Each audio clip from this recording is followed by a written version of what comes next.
Veamos la Ética a Nicómaco. Aristóteles le escribe una obra a su hijo Nicómaco, con la cual intenta explicarle, además de las virtudes, la búsqueda del bien y cómo se explicaría el bien máximo. Además, intenta abordar las virtudes secundarias, ¿verdad? Consta de 10 libros en total y vamos a ver una breve síntesis por cada uno de los libros. Libro número 1. Consta de 13 capítulos. En este libro Aristóteles aborda el tema de el bien. Él dice que todo acto parece que tiende o apunta hacia un solo fin, y este fin es la búsqueda de un bien. Entonces se hace la pregunta, ¿cuál es el máximo bien? Y se pregunta si la felicidad será el máximo bien de todos. Parece que la felicidad es un bien, dice, y realmente no solamente es un bien, sino que es el bien máximo. Así que la felicidad tendría que ser una actividad de tipo, ¿verdad?, anímica, en la cual sentimos espiritualmente la satisfacción por un bien máximo alcanzado. El acto que está dirigido por la voluntad tiene que apuntar hacia la felicidad. Cualquier acto que no apunte a la felicidad se convierte en un acto absurdo. También en este libro se pregunta de dónde proceden las virtudes y llega a la conclusión de que llega del alma intelectiva. Esta es la que se encarga de gobernar la virtud y nos hace adquirir dos tipos de virtudes. La virtud que son de tipo dianoética y las virtudes éticas. Las virtudes dianoéticas son aquellas que llamamos también virtudes intelectuales, como el conocimiento de lo teórico y de lo práctico. Al conocimiento de lo teórico le llamamos sabiduría, al conocimiento de lo práctico le llamamos prudencia. Y las virtudes éticas son aquellas que se encargan de hacernos acumular virtudes morales, ¿verdad? En este caso son las virtudes que llamamos virtudes morales. Dice que estas virtudes morales están dirigidas por el ethos, que es el carácter. Aunque originalmente dijimos que ethos significaba costumbre, en términos de la ética se significaría más bien carácter. En el libro número 2, que consta de 9 capítulos, Aristóteles nos dice que los seres humanos no nacemos con virtudes, pero sí con la facultad para poder comprenderlas, obtenerlas y perfeccionarlas. Hay tres tipos de actos. Aquellos actos que están movidos por la razón, hay actos movidos por el placer o el dolor, y hay actos movidos por el justo medio. Específicamente lo que llamamos hoy en día la virtud o prudencia. Es difícil ser bueno porque es difícil saber cuál es el justo medio. Es un proceso de maduración, de deliberación moral, el que hay que realizar para encontrar el justo medio, por lo cual no todo el mundo puede dirigirse correctamente. La educación debe ayudar a alcanzar el justo medio, es un hábito que hay que formar, es un carácter que hay que desarrollar y que solamente con el conocimiento del que da la educación puede adquirirse. En el libro 3 nos habla de tres virtudes: la voluntariedad, la fortaleza y la templanza. Veamos cada una de ellas, ¿verdad? Y cómo lo conceptualiza en su obra. Respecto a la voluntariedad, dice que hay actos que son involuntarios, es decir, actos que pueden estar movidos por la fuerza o por la ignorancia. Y nos dice que si están movidos por la ignorancia, no podemos lamentar el acto que se realiza por este motivo, pero tampoco se puede pretender juzgar, por lo cual se puede hacer excepción al juzgar este tipo de acto. Pongamos el ejemplo de un joven, un niño que quizá por un accidente quiebra un florero. Fue un acto, ¿verdad? Quizá por la ignorancia de que dice la psicología que poseen los niños, que pueden ver cuando mucho la causa inmediata, pero no pueden prever 3, 4 causas posteriores al acto que realizan, por lo cual son inmediatistas y son incapaces de prever, por ejemplo, que si mueven en la bicicleta hacia un rumbo van a echarse un florero. Entonces, como tienen esa incapacidad, ¿verdad? Todavía no gozan de la facultad del hombre maduro de poder anticipar más de 3, 4 o 5 causas en el futuro, ¿verdad? En el mundo de las posibilidades, entonces al niño no se le puede juzgar por esta situación, ¿verdad? Cuando mucho se le puede aconsejar, se le puede dirigir, ¿verdad? Y llamarle a que no vuelva a hacer un acto parecido, pero no se le puede tratar de manera injusta. Y los actos que son voluntarios, que dice que son actos que surgen por el deseo, es decir, nacen del dolo, de la intención, está en nuestro poder decidirlas. No necesariamente están relacionadas con el apetito, a veces solamente están relacionadas con el intelecto. Normalmente son fruto de la deliberación. Y hablando un poquito de la deliberación, nos dice que la deliberación nos ayuda a poder saber lo que se puede hacer. Así que solo podemos deliberar sobre lo que se puede hacer. No podemos deliberar, por ejemplo, sobre las verdades o sobre las acciones de otros. Y en cuanto a lo que se puede hacer, lo único que podemos juzgar de ahí o deliberar de ahí son los medios. Es decir, ni siquiera podemos deliberar sobre el fin. Yo no puedo anticipar, como decimos, demasiados fines en el futuro, por lo cual solamente puedo juzgar si hago o no hago un acto, pero aunque tengo la libertad de escoger hacerlo o no hacerlo, no puedo escoger que haya o no haya consecuencia. Es decir, la consecuencia viene. Esa es la ley de causa y efecto, ¿verdad? Por más que yo decida, por ejemplo, comer mucho y no querer engordar, eso es imposible. Si como mucho voy a engordar porque es ley de causa y efecto. Entonces el fin de ese acto, que va a terminar siendo el producir una gordura, no la voy a poder evitar, ni voy a poder deliberar sobre ello. Lo que puedo deliberar es si quiero o no quiero tomar el alimento. No se escoge, por tanto, es natural, ¿verdad? Como son fines que vienen por efecto, son fines naturales. En cuanto al tener la virtud, nos dice que hay actos deliberados que conducen al fin como bien deseado, y aquel que posee la virtud tiene un grado de responsabilidad. Tener virtud implica tener responsabilidad como sujeto. Respecto a la fortaleza, nos dice que hay dos límites.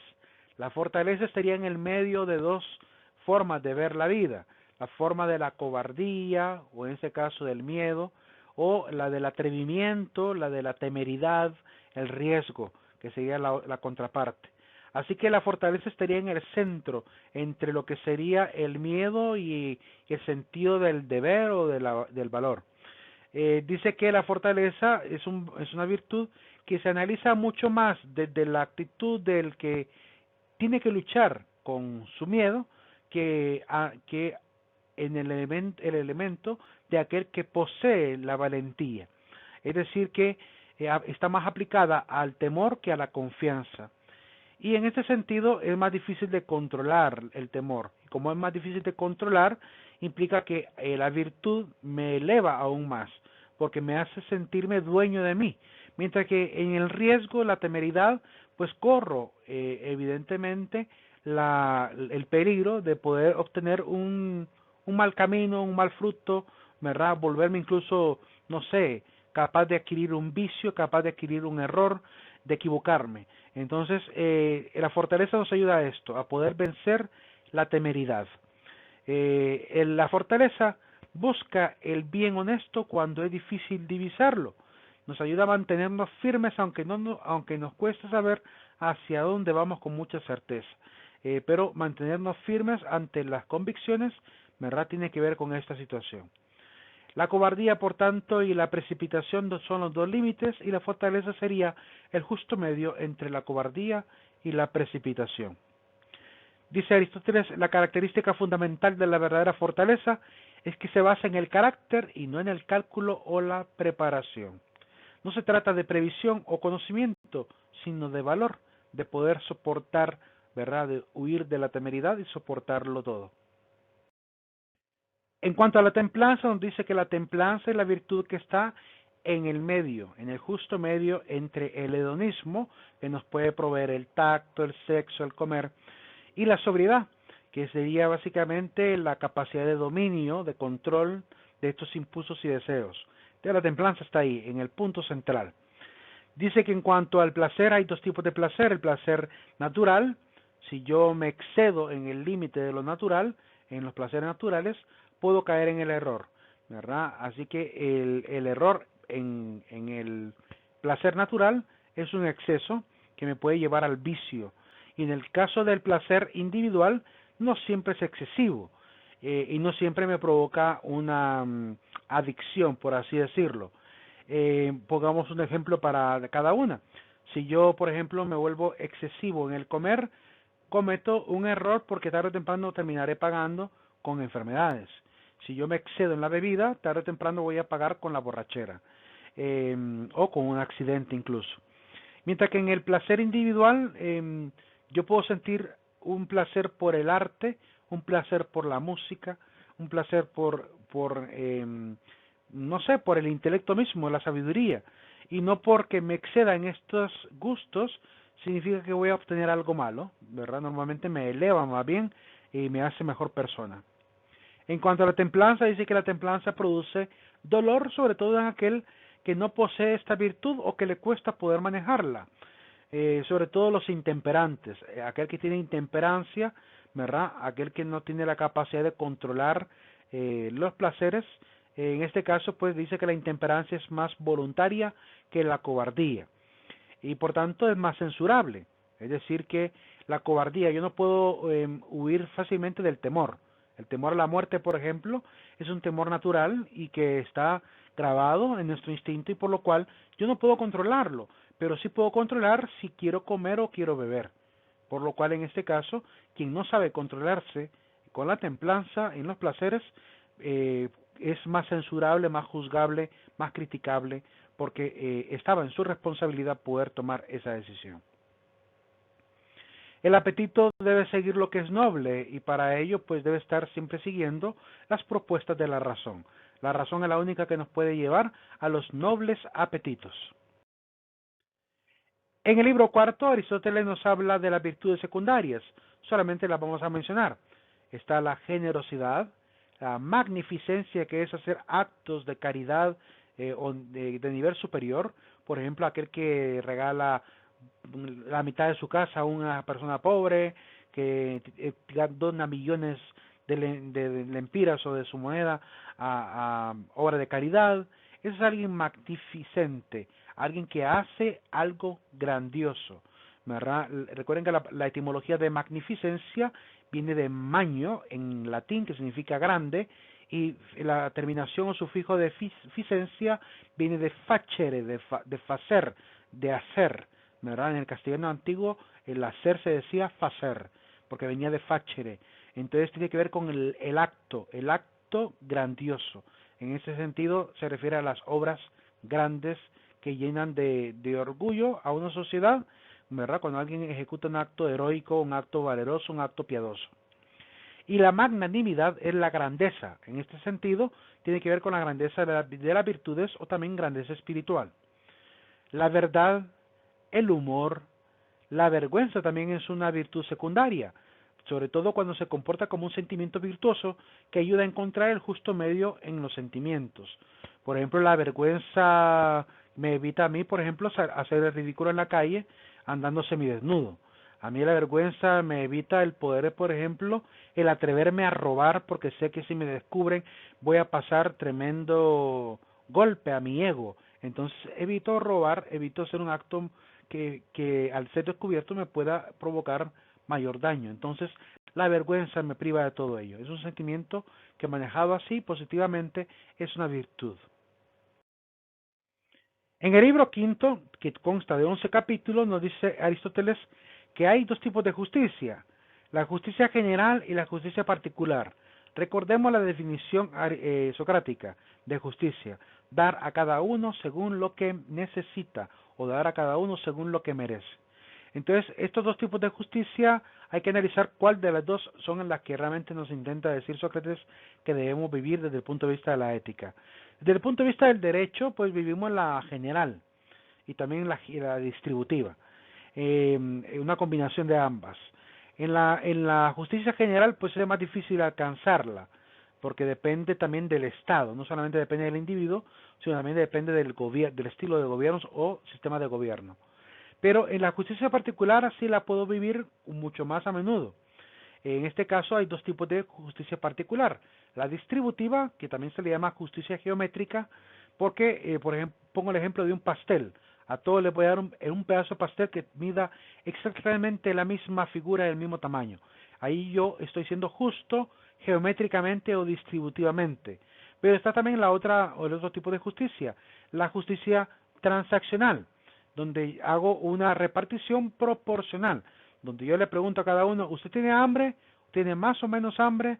Entonces, después de saber quien tiene más hambre y quien tiene menos hambre, le reparto un pedazo de pastel adecuado al nivel de hambre que tenga cada uno. Entonces, ahí estoy dándole a cada uno según lo que necesita, ¿verdad? Por lo cual, lo que llamamos justicia particular transaccional es lo que Sócrates definía como verdadera justicia, justicia social, justicia ética, ¿verdad? En el derecho utilizamos más la distributiva, le damos a cada uno casi matemáticamente, según tanta la pena, tanto los años, ¿verdad? Casi como si fuese una especie de álgebra entre un castigo, ¿verdad? Y su teorema. El teorema sería el proceso que debe seguir alguien para restaurar aquel mal que hizo. Entonces, pareciera más una cuestión matemática. Para entender un poquito esta definición aristotélica de justicia, pongamos un ejemplo, el ejemplo de un esposo y una esposa. Como parejas están llamados a ser fieles en la normalidad.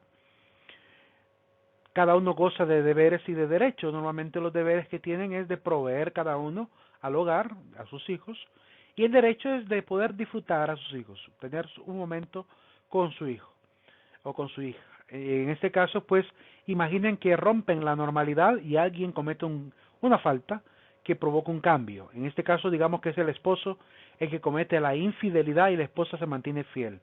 En este momento la justicia va a aparecer para darle a cada uno según lo que merece. Al hombre le van a seguramente a recetar un divorcio, a la mujer también, y en este caso pues le van a dar visitas domiciliarias al esposo, a la esposa quizá le den la custodia. A ambos les va a tocar siempre seguir proveyendo, pero al esposo aún más, porque estando fuera del matrimonio, lejos de la casa y lejos de sus hijos, ¿verdad? Implica que no va a estar atendiendo a su seguridad constantemente, por lo cual debe al menos aportar un poco más económicamente. Y la mujer, que evidentemente tendrá la carga de tener a los hijos, tendrá que proveer al menos lo mismo. El hombre, por tanto, pierde la custodia y la mujer gana la custodia. El hombre, de alguna manera, pues es injusto lo que le sucede a él, porque quizá quisiera tener a sus hijos. Un buen hombre lo sentiría el dolor de estar lejos de sus hijos. La mujer, pues, es justo que gane la custodia porque ella no fue la que transgredió el matrimonio, la que faltó a la unidad matrimonial. Entonces se comienza una distribución más o menos casi matemática, donde se le da y se le quita a cada uno. Al hombre, pues el hombre gana libertad, la mujer pierde cierto grado de libertad porque tendrá que estar bajo la responsabilidad de sus hijos. El hombre pierde económicamente porque tendrá que dar un poco más de dinero, la mujer gana económicamente. Entonces aquí hay uno que pierde, hay uno que gana, ¿verdad? En ambos lados se trata de hacer que la justicia sea proporcional. Y en este sentido, entonces se le da a cada uno lo que merece, ¿verdad? Pero la definición aristotélica de justicia aparece a partir de un ejemplo como este. Dice Aristóteles que la justicia sería entonces el medio entre cometer una injusticia y sufrirla, y consiste en la reciprocidad. Porque cuando yo doy a cada uno según lo que merece, yo tengo que despojarme de algo, ¿verdad? En este caso la mujer se tiene que despojar de su libertad si quiere gozar de sus hijos, porque evidentemente tiene una mayor responsabilidad. Y el hombre va a perder económicamente si realmente quiere tener esta libertad. Entonces ahí se equilibra en gran medida el proceso de un divorcio. Lamentablemente no quisiéramos que las familias se separaran, a menos desde el punto de vista de la fe católica. Es un llamado más bien a respetar el matrimonio, a no verlo como algo tan deportivo, ¿verdad? Donde uno gana y uno pierde, sino aprender a verlo como un verdadero encuentro de dos personas que se hacen una sola carne y que están llamadas a vivir en la eticidad del matrimonio, cada uno con su responsabilidad y madurez, ayudando a sus hijos. El libro sexto es el libro más importante de la ética nicomaquea. Dice Aristóteles que la verdad es el bien superior, y para poder adquirirlo, pues el alma debe adquirirla, es decir, habita en el alma. ¿Y por medio de qué herramienta obtiene el alma esta verdad? A través del entendimiento, es la facultad para poder alcanzarla. Sin embargo, ¿verdad? También nos sirve el entendimiento para poder obtener actos virtuosos, para encontrar el medio, ¿verdad?, en la eticidad. Así que nos sirve para dos cosas el entendimiento, tanto para adquirir la verdad como para ser rectos. Pero también hay que mencionar que la verdad puede estar controlada o condicionada por al menos tres elementos, enumera Aristóteles: la percepción, el intelecto y el deseo. En la percepción hay gente que tiene dificultades para poder aprehender, ¿verdad? Aprehender con H intercalada la verdad, para poder obtener la información. Puede que tenga problemas auditivos, audiovisuales, ¿verdad? Problemas sensoriales que le impidan poder adquirir los datos del entorno. Pero también está el tema del intelecto, que a veces puede tener deficiencias en su IQ, por lo cual no puede, digamos, argumentar correctamente, comete muchas falacias o cae en sofismas, ¿verdad? Por cierta deficiencia académica que pueda llegar a haber en una persona, o falta de hábito también.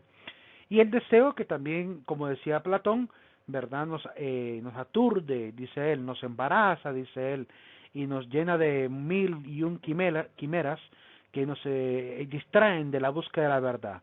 Por lo cual, el deseo también determina en gran medida si podemos o no adquirir la verdad. Dice que el alma pues tiene un intelecto especulativo, que es lo que llamamos la sabiduría, y un intelecto práctico, que es lo que llamamos sabiduría práctica o prudencia, pero que también hoy podríamos llamarle lógica, ya que el papel del intelecto, ¿verdad? Y del intelecto especulativo, ambos tienen como papel poder moldear el entendimiento, pero el intelecto práctico, de manera particular, tiene como mayor función, afirma y niega para que el deseo busque el bien. Es decir, que utiliza la lógica, ¿verdad? Los criterios de verdad y falsedad, para poder ayudarnos a obtener la verdad, que eso es lo que andamos buscando en definitiva. El libro séptimo nos habla de la continencia e incontinencia. Nos dice que hay personas que son continentes y personas que son incontinentes. En este sentido, pues el que es continente sabe lo que es bueno. El que es incontinente también sabe lo que es bueno. El continente está dispuesto a ir siempre por la bondad. El incontinente no logra por la indisposición, porque de repente su vicio, su placer, lo lleva más bien a actuar de manera contraria a la rectitud. El continente ha de ser prudente, elige el control racional del placer, es decir, que ha racionalizado todos sus placeres y por tanto puede controlarlos. Mientras que el incontinente le falta dominio y templanza, ¿verdad? Va a elegir siempre el placer, se va a dejar guiar por él. Entonces, en este sentido, dice que el ser continente, aunque es importante, no es una virtud, y el ser incontinente tampoco hay que verlo como un vicio, porque quien tiene un vicio no se da cuenta de él. Es decir, por ejemplo, el que está drogadicto no sabe, ¿verdad? A ciencia cierta no se ha dado cuenta el daño grave que se está provocando. Le importa nada más buscar el placer. Entonces, ante el tema del placer, él se pregunta, ¿el placer es un bien o no es un bien? Si es un bien, ¿verdad? ¿Es o no es un bien supremo? Entonces, ante esta situación, se empieza a interrogar sobre qué sería el placer. Y tarde o temprano vendrá también la imagen del cristianismo que nos va a seguir aclarando qué es el placer en realidad.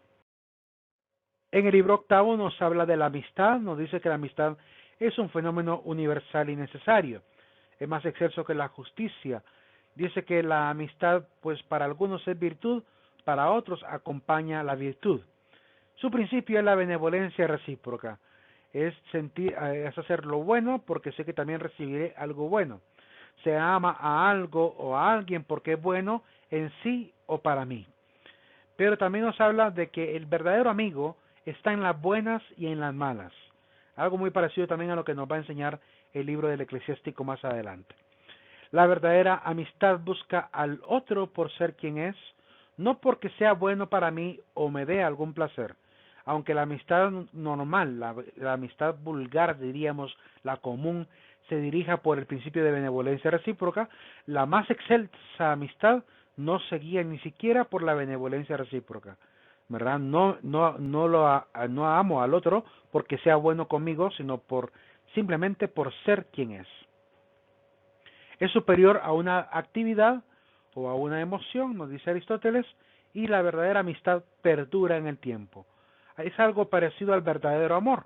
Es básicamente lo que nos va a explicar San Pablo en 1 Corintios capítulo 13, del 4 en adelante, cuando nos afirma las cualidades del amor, ¿verdad? Ahí por el versículo 8 nos dice que el amor nunca acaba. El amor nunca acaba. Por igual manera, la amistad perdura en el tiempo.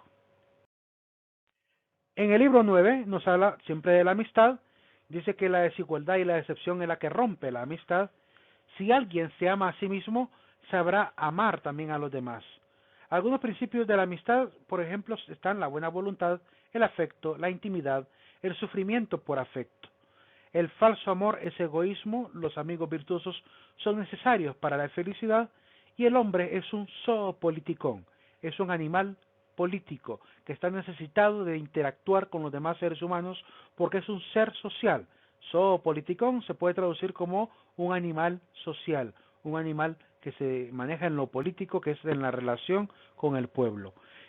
Por esa razón, pues, estamos necesitados. Nadie puede ser una isla que diga yo no necesito de lo demás. Libro 10. Nos habla de la naturaleza del placer y la felicidad. Y quiero leer este fragmento que dice: la felicidad es una actividad en la más excelsa virtud, fruto de la contemplación con el intelecto, hasta alcanzar el máximo placer posible, fundado en el carácter, regida por la más alta educación, en las más nobles leyes que conduzcan a ella como máximo bien. Para alcanzar de felicidad, hace falta también estudiar la política. Entonces, la verdadera felicidad sí es un máximo placer, pero un placer dirigido y fundado en el carácter, en la más alta educación, ¿verdad? Y buscando el máximo bien posible.